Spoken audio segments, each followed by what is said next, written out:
Attimi di terrore stamattina a Catanzaro quando un dipendente della Enertech, società che ha gestito la discarica di Alli, si è arrampicato su un capannone dell'impianto di smaltimento rifiuti di Catanzaro minacciando di gettarsi nel vuoto da un'altezza di 20 metri. L'operaio è sceso dalla struttura dopo aver avuto rassicurazioni che saranno affrontati i problemi relativi ai mancati pagamenti delle ultime 3 mensilità.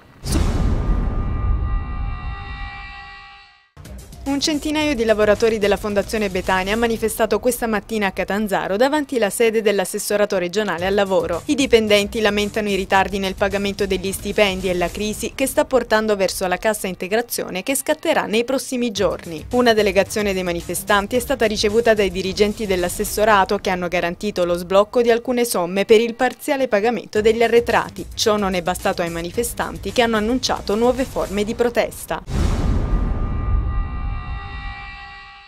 3.112 giovani inizieranno a lavorare da qui a un mese, lo ha garantito il presidente della Regione Calabria Giuseppe Scopelliti, che oggi alla Mezzia Terme insieme all'assessore al lavoro e alle politiche sociali Francesca Antonio Stilitani ha partecipato alla sottoscrizione delle convenzioni tra l'ente e oltre 1.000 aziende calabresi. Le convenzioni con le aziende vincitrici del bando sono rese possibili dall'utilizzo del Fondo Sociale Europeo.